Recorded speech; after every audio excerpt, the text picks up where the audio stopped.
حضرت فاطمہ بنت اسد رضی اللہ تعالی عنہ یہ کون شخصیت ہے، کون ذات ہے، اور یہ رشتے میں پیارے آقا نبی علیہ الصلوۃ والسلام کے کیا لگتے ہیں، اسی کے متعلق گفتگو کریں گے۔ لہٰذا آپ تمام سے مؤدبانہ گزارش ہے کہ ویڈیو کو آخر تک دیکھیں اور شیئر کرنا ہرگز نہ بھولیں۔ تو سامعین اکرام، سب سے پہلے یہ سماعت کریں، پیارے آقا جب اپنے شکم مادر میں تھے تو آپ کے والد ماجد حضرت عبداللہ اس دنیا سے دار بقا کی طرف رخصت ہو گئے۔ اب جب پیارے آقا نبی علیہ الصلوۃ والسلام کی عمر شریف 5 سال کی ہوئی تو اس وقت آپ کی والدہ ماجدہ حضرت آمنہ رضی اللہ تعالی عنہ اس دار فانی سے دار بقا کی طرف رخصت ہو گئی۔ اب پیارے آقا نبی علیہ الصلوۃ والسلام کی کم و بیش 8 سال کی عمر ہوئی، تب آپ کے دادا حضرت عبد المطلب رضی اللہ تعالی عنہ اس دار فانی سے دار بقا کی طرف رخصت ہو گئے۔ تو سامعین کرام، اس کے بعد پیارے آقا نبی علیہ الصلوۃ والسلام کی پرورش کا ذمہ آپ کے چچا ابو طالب اور آپ کی چچی حضرت فاطمہ بنت اسد رضی اللہ تعالی عنہ نے لیا۔ تو پیارے آقا نبی علیہ الصلوۃ والسلام اب جب 8 سال کے بعد 8 سال کی عمر میں آپ کے دادا اس دار پانی سے دار بقا کی طرف رخصت ہو گئے۔ اس کے بعد آپ کی پرورش کا ذمہ آپ کے چچا اور آپ کی چچی حضرت فاطمہ بنت اسد رضی اللہ تعالی عنہ کے ذمہ آیا۔ تو سامعین کرام، پیارے آقا نبی علیہ الصلوۃ والسلام کا جو رشتہ اپنی چچی حضرت فاطمہ بنت اسد رضی اللہ تعالی عنہ سے تھا، کس قدر محبت بھرا تھا، کس قدر الفت والا تھا، کس قدر انسیت والا تھا، تو یہی سماعت کریں گے میرے قوم کے نوجوانوں۔ پیارے آقا نبی علیہ الصلوۃ والسلام اکثر و بیشتر فرمایا کرتے تھے کہ حضرت فاطمہ بنت اسد یہ میری ماں ہے، انہوں نے مجھے کھلایا ہے، انہوں نے مجھے پلایا ہے، اور فرماتے ہیں کہ انہوں نے مجھ سے پیار و محبت بھرا انداز اور برتاؤ کیا ہے۔ ایک دم محبت بھرے لہجے میں آپ کا انداز تھا اور محبت بھرا برتاؤ تھا حضور سید عالم صلی اللہ تعالی وسلم کے ساتھ۔ پیارے آقا ارشاد فرماتے ہیں کہ جن کا حق میں ادا نہیں کر سکتا،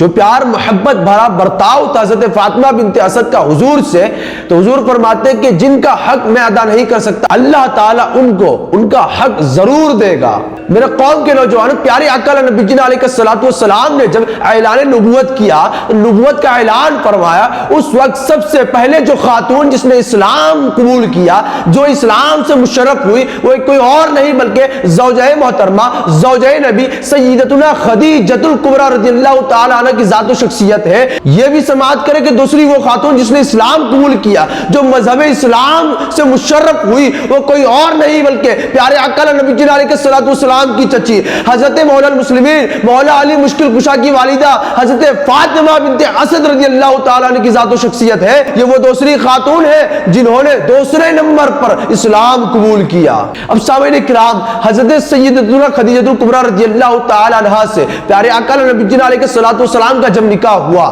تو یہ بھی حضرت فاطمہ بنت اسد رضی اللہ تعالی عنہ ہی کی نگرانی میں آپ دونوں کا نکاح ہوا۔ نہ بس یہ بلکہ پیارے آقا نبی علیہ الصلوۃ والسلام جب ہجرت فرما کر آپ مدینہ منورہ روانہ ہوئے تو اسی کچھ عرصے کے بعد، کچھ دنوں کے بعد حضرت فاطمہ بنت اسد رضی اللہ تعالی عنہ نے بھی ہجرت فرما کر پیارے آقا نبی علیہ الصلوۃ والسلام کے پاس تشریف لے گئی۔ میرے قوم کے نوجوانوں، پیارے آقا نبی علیہ الصلوۃ والسلام ہمیشہ آپ کی تعظیم فرمایا کرتے تھے اور ہمیشہ آپ کو ماں کہہ کر پکارا کرتے تھے، بڑی تعظیم بڑی عزت فرمایا کرتے تھے میرے آقا صلی اللہ علیہ وسلم حضرت فاطمہ بنت اسد کی۔ اب یہ سماعت کریں کہ جب حضرت فاطمہ بنت اسد جو کہ حضرت علی کرم اللہ وجہ الکریم کی والدہ ماجدہ ہے اور حضور کی چچی ہے، تو جب حضرت فاطمہ بنت اسد کا انتقال ہوا، جب آپ اس دار فانی سے دار بقا کی طرف رخصت ہوئی تو مولا المسلمین مولا علی مشکل کشا حضرت علی جن المرتضیٰ کرم اللہ وجہ الکریم پیارے آقا نبی علیہ الصلوۃ والسلام کے دربار میں حاضر ہوئے اور عرض کرتے ہیں کہ حضور میری ماں انتقال کر گئی۔ پیارے آقا نبی علیہ الصلوۃ والسلام بڑے درد بھرے انداز میں، بڑے محبت بھرے انداز میں فرماتے ہیں کہ آج میری ماں اس دنیا سے رخصت ہو گئی، اس دنیا سے انتقال کر گئی۔ پھر آگے پیارے آقا ارشاد فرماتے ہیں کہ آج میری ماں مجھ کو چھوڑ کر، مجھ کو رخصت کر کر اس دار فانی سے دار قائمی کی طرف، دار دائمی کی طرف، دار بقا کی طرف اپنے خالق کائنات سے جا ملی۔ سامعین کرام، حضرت فاطمہ بنت اسد کے وفات کے بعد پیارے آقا نبی علیہ الصلوۃ والسلام نے ہی خود ہی تجہیز و تکفین کا انتظام و انصرام فرمایا۔ حضرت فاطمہ بنت اسد کے تجہیز و تکفین کا انتظام میرے آقا نے فرمایا۔ اب اس کے بعد یہ دیکھیں کہ حضرت فاطمہ بنت اسد کو قبر میں لٹانے سے پہلے، دفن کرنے سے پہلے پیارے آقا نبی جی علیہ الصلوۃ والسلام خود اس قبر میں تشریف لے جاتے ہیں۔ پیارے آقا کچھ دیر اس قبر میں لیٹتے ہیں، لیٹنے کے بعد پیارے آقا نبی جی علیہ الصلوۃ والسلام وہاں سے باہر تشریف لاتے ہیں۔ باہر تشریف لانے کے بعد پیارے آقا کا کرتا حضرت فاطمہ بنت اسد کو پہنایا جاتا ہے۔ پھر حضرت فاطمہ بنت اسد کو پہنانے کے بعد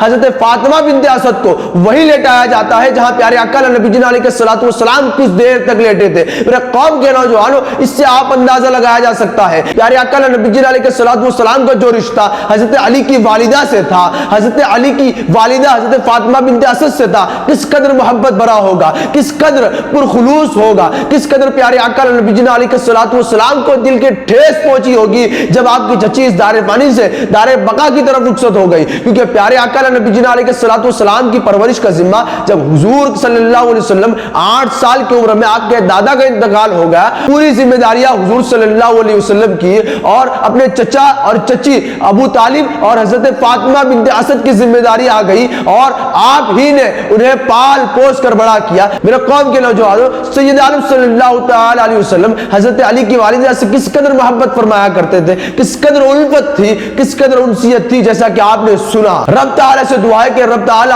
پیارے آقا نبی جی علیہ الصلوۃ والسلام کی چچی حضرت فاطمہ بنت اسد رضی اللہ تعالی عنہا کی چادر تطہیر کا صدقہ نصیب فرمائے۔